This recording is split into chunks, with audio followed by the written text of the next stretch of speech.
Well, everyone, hi. I'm so excited that you've joined us again today for another My Kids Locker COVID-19 Ed podcast episode. The empathy tale that we're focusing on today is called The Wolves and the Fountain, another one that is one of my favorites. So I think you'll enjoy it today. So if you're comfortable, if you're sitting down, maybe you have a glass of water next to you, we're going to start off with part one, a mindful moment to listen to. To part one. Are you comfy? Are you cozy? Well, get ready to listen. Well, here we are in part one. We're so excited that you've joined us today, and we are happy that you're able to take the time to do some learning with My Kids Locker COVID-19 Ed. This focus on this episode is going to be hope. So we're going to think of a statement that will help us today live better and love better. Choose to look for hope today. So while you look for hope today, I want you to think about people in your life who are giving you good words. So perhaps somebody might say, hey, I hope that it's sunny tomorrow. Or, hey, I hope that things get better in your life. Or, I hope that you're feeling better. I want you to take some time today to seek out words of hope. Hope that make us feel that tomorrow is going to be a better and brighter day. Think about the fact that your best days might be still ahead. So, with that, thank you so much for listening to our part one, and we are moving on to part two. Hi everyone, welcome back to part two today. We are going to create something amazing, and let's get crafty. Bye. Well, here we are in part two. So excited that you've joined us. In part two today, we get to focus on tale, T-A-L-E. Now, today we are going to actually be focusing on the L in layout. So we're not focusing on T for towel, and we're not focusing on A for art or E for express. We're working on L for layout, which means that we are going to be a designer and an architect. So you are going to be focusing on the story called The Wolves and the Fountain. And let me tell you a little bit about the story. The Giant's Village has a tradition to spend time with their dogs at the village's fountain. However, when wolves are introduced into the village as pets, there are issues that the villagers are faced with. Learn how boundaries and advocacy can change a group of people. Okay, so today you are going to build a village. Yes, the Giant's Village. You may be able to include wolves and dogs and possibly even different features in the village. Now this week, we're focusing on what the problem is. And there is going to be a vivid problem, which is that you have owners who are owners of wolves that are introducing the wolves into the village. So today, think about the problem when you're building your village.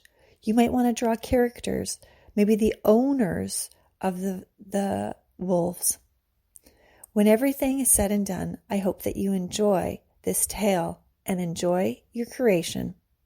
Without further ado, here is the story, The Wolves and the Fountain. Once upon a time, a long time ago, in the Oak and Eagle Kingdom, there was a village.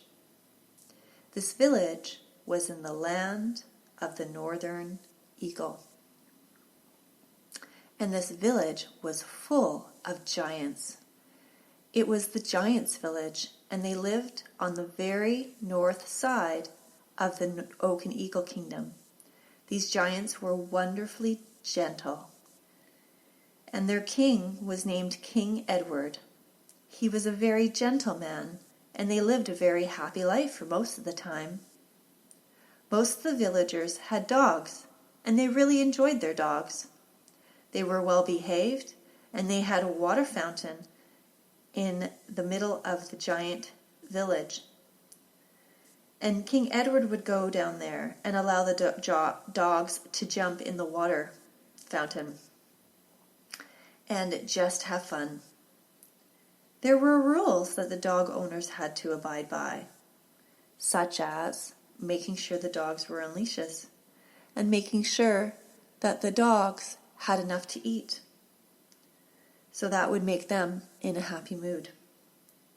It was such a nice time to play.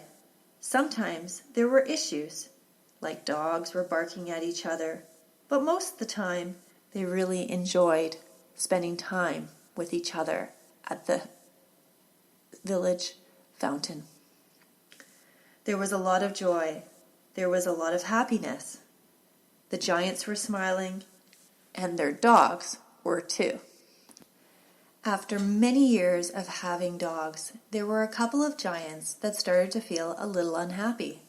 They started to feel like their dogs weren't as strong as they could be.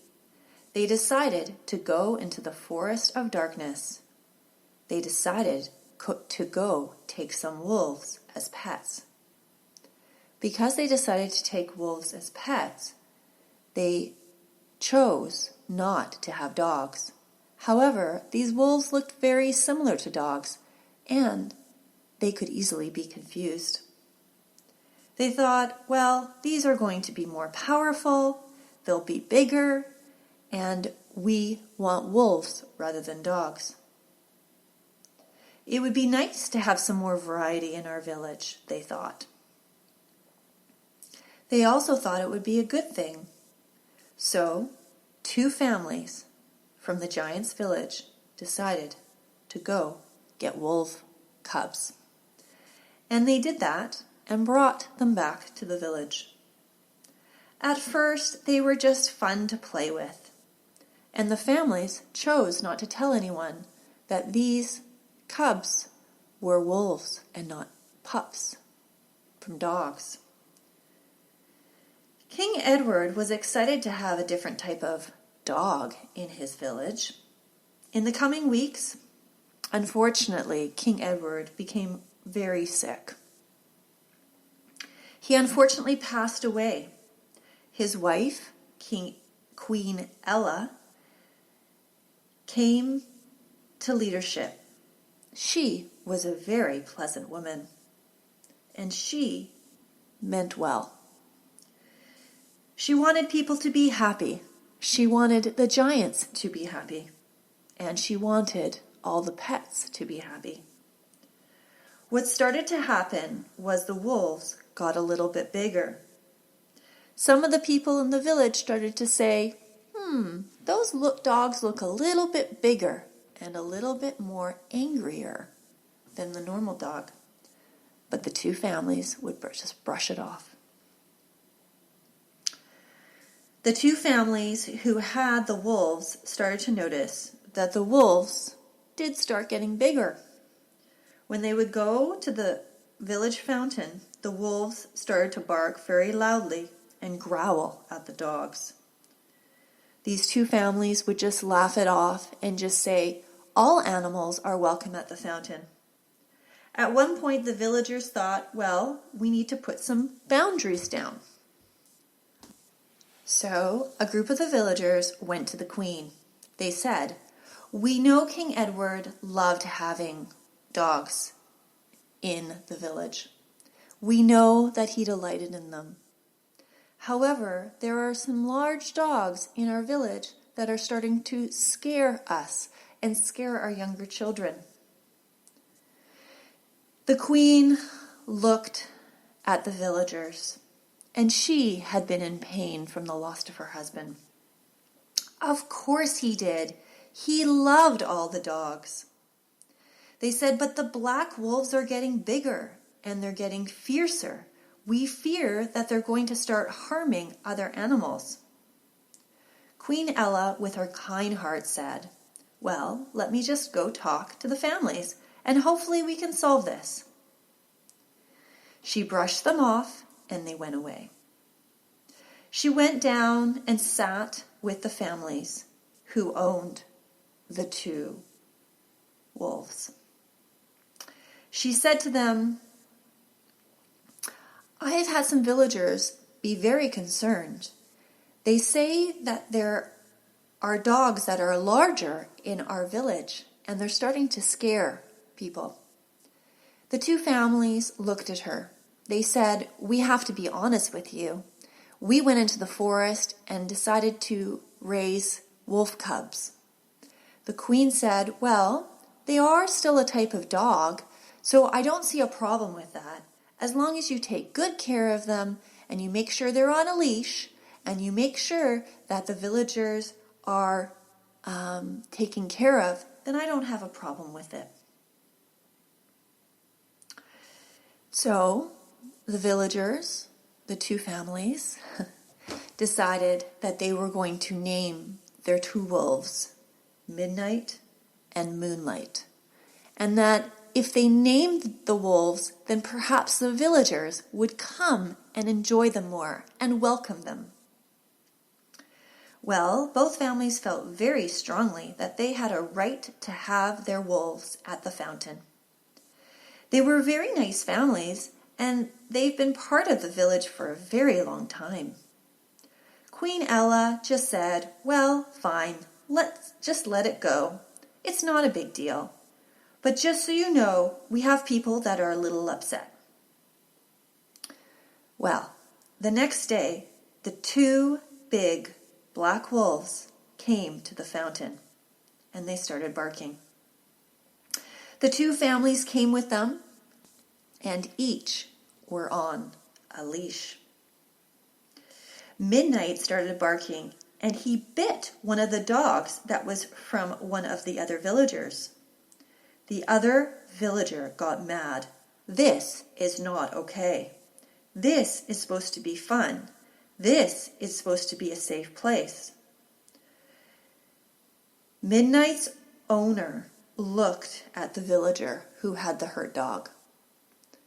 As you know, the queen has come and talked to us, and she has welcomed all animals. And we have wolves, and we are proud of our wolves. And if the queen is okay with it, then we should celebrate the wolves. The injured dog started howling, and the villager who owned the dog said, can you show us some kindness and make sure that this place, our village fountain, stays safe? The two families that owned Midnight and Moonlight looked at the villager who had the wounded dog, and they turned to him and said, this is our right. We have a right to be here too. And they walked away. A number of other families that saw this happening became concerned. Once again, they went up to the queen. There's something going on at the fountain, and we have a dog that is injured, and there was blood, said one of the villagers to the queen. The queen, not knowing exactly how to respond, said, you know, if you have a problem with this, it's probably better if you leave it and either talk to the owner, or if you want to move, go to a different village. All our animals have a right to be at this fountain, whether they're a wolf or whether they're a dog. I will welcome other animals too, such as cats and rabbits, and they can also be part of our village celebrations at the fountain. So at that point, there were a couple of villagers who decided with their families that they were going to leave the giant's village. They packed up their bags and they left, even though they have had a legacy of living in this village for a long time. There remained a few giants in the village who saw the barking, saw the violence, saw the injuries happen, and yet, when they went to the queen still felt that all animals were welcome. The villagers turned to her and said, "We know you do not understand. You are up here on your hill, and you have walls, but we're down here, and this is really not going well. Queen Ella, would you please empathize with us? Can you feel what we feel? Our children are scared to play in the village now because the wolves are around. Sometimes they rip off their leashes." She looked at them. "This is just the way it is. This is what I think." So over time, there were more injuries. Midnight and Moonlight became much bigger and were acting like wolves. They became more violent and began to bark more and howl at the moon. Villagers' doors were closed, their windows shut. Children did not play outside anymore. Families could not leave their beautiful gardens blossoming because the wolves would tear up the flowers. Dogs didn't play in the fountain anymore, and the people did not meet in the village fountain. Children didn't play in the village anymore. Children were not allowed out anymore. One day, the baker was outside using his stone oven with some of his children. Along came one of the wolves, Moonlight. Moonlight started barking loudly and broke the oven with one push. All the baker's pans inside got destroyed. One of the guards from the castle said to the baker, "You've got to lock your doors. You can't bake out here anymore. You can bake inside your house. It's much safer." The baker said, "Well, I've been doing this for over a decade. Why are you telling me I can't bake anymore? Is it because you are fearful?" The guard looked at him and said, "This is reality. This is our village. These wolves have more right to be here than the rest of us. And you have to face the fact that we cannot change it." The baker turned to the guard and said, "I think we can do better than this. This isn't safe." The guard said, "Well, you just need to listen to what you're telling yourself. We need to make sure that everyone is welcome in our village." The baker locked his oven door, and he decided he wasn't going to bake anymore. The center of the village became quite lonely. People were sad. People were discouraged. And they just didn't know what to do. They just didn't know what to say. After several weeks of choosing to be in their homes, a fairy came through the giant's village.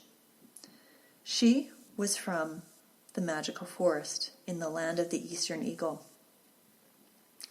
She was flying over. This fairy was known to be magical. She noticed that there were no children playing. There was no laughter. The blinds were closed, and Moonlight and Midnight were very large wolves wandering the village. They were wandering the streets, the cobblestone streets, and it looked like no one else was around.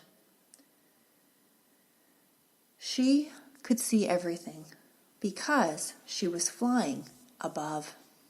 She had the ability to be aware of what was going on, and she noticed the barking. She noticed there was a lot of fear. She went up to the castle and knocked on the door, and a guard answered. "What do you want?" "Oh, I've noticed there's a lot of sad people in your village, and there's a lot of unhappiness. And don't you think that needs to change?" The guard answered her, "Well, you can just go talk to the queen." She went through and talked to the queen. Just before she got to the throne room, she noticed something that was very strange. The queen was sitting on her throne, and under her arms were carved figurines of midnight and moonlight. They had been etched into her ivory throne. The back of her throne was as black as tar. She wore this black dress, and in front of her face was a black veil. The fairy said, "I want you to be aware that there are people who are sad in your village. There are innocent people who are being harmed and hurt. Their freedoms are being hurt because moonlight and midnight are wandering around." The queen said, "I believe all animals have a right to be here."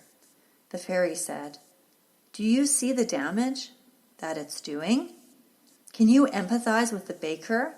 Can you empathize with the families that are fearful and have to close their doors, and their children can't go out anymore? Can you empathize with them?" The queen lifted her veil. "Yeah, this is just your opinion. This is just their problem." Her eyes were as black as the night. The fairy leaned in. "Do you see what I see?" And at that very moment, the sunlight came through. The queen blankly gazed at the empathetic fairy and said, "You feel too much. You are weak. I do not see what you see." The fairy looked around. The windows were beautifully stained glass, and she lived in a magnificent castle covered in stone, and she was protected by being on a hill. The fairy said, "I am going to do something, and I need your help." The queen said, "Midnight and moonlight need care and attention. I'm not going to help you. This is just how it's going to be." The fairy said, "I am going to change the water in the fountain. The water will be black, and every drop of water in this village will turn black." The queen shared, "I need water. We need water." She said, "Well, you don't see what I see. You don't see the pain. If I change the water to black, then maybe you might have the empathy and the care to see the pain that your people are enduring." The queen looked down at the fairy. "I don't think this will matter. I'll be able to deal with black water. I'll just drink juice and wine instead of water." The fairy turned gently to the queen. "You don't understand. Any drink with water in it will look black to you, and you will be always thirsty." The fairy walked out of the throne room, and as she was doing it, she turned around for the last time, saying, "I will return in 1 week." During that week, all the water was black. There were a number of villagers that left because of the water had turned black. Queen Ella chose to stay in her castle, and she became very thirsty over the period of the week. A whole week went by, and even though they were able to drink black water, it did not look good. And every single drop of water did not quench their thirst. She was constantly thirsty. The black water never, ever quenched her thirst for a whole week.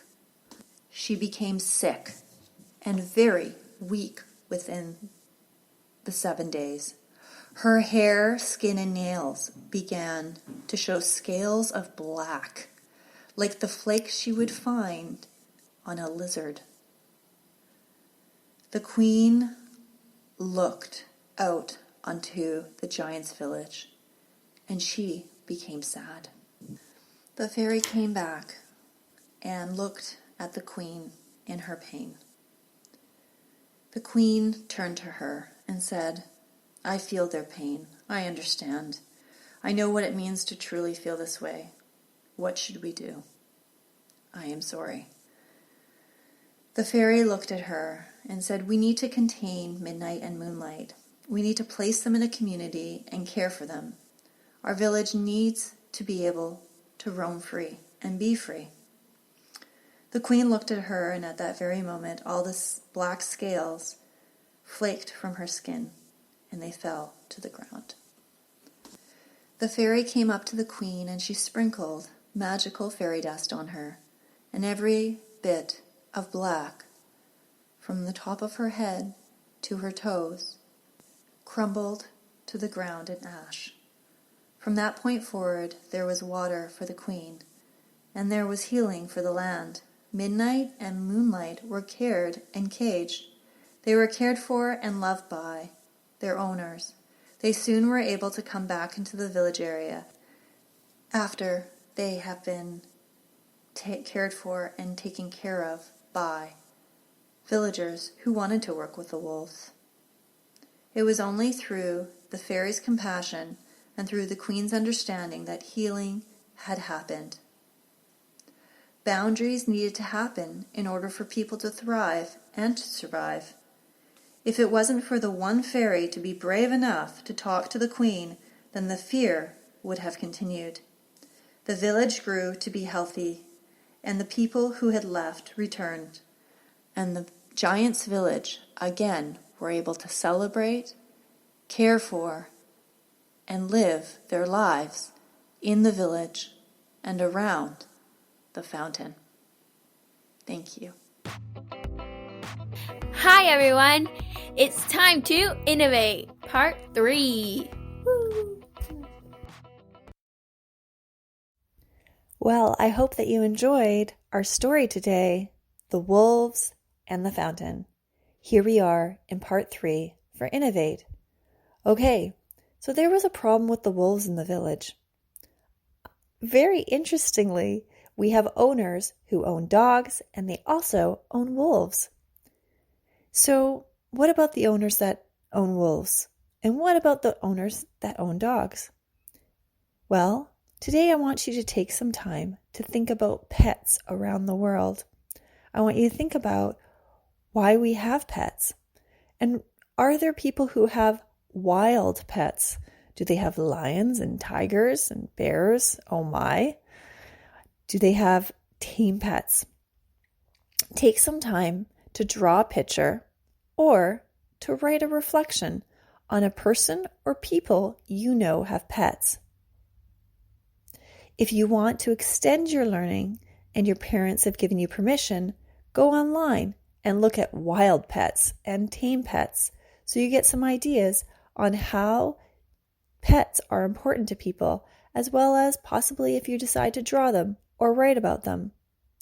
Take some time to reflect on what pets are and who are the people that own these pets. Okay, I hope that you enjoyed our extension lesson, and I hope that you'll be able to connect with me at mykidslocker.com. I hope that you have less screens, you listen more, you create more, and you innovate more. This is Victoria Wolders, your COVID-19 Ed podcast host. Thank you so much for joining us, and hopefully I'll see you next time. Thank you.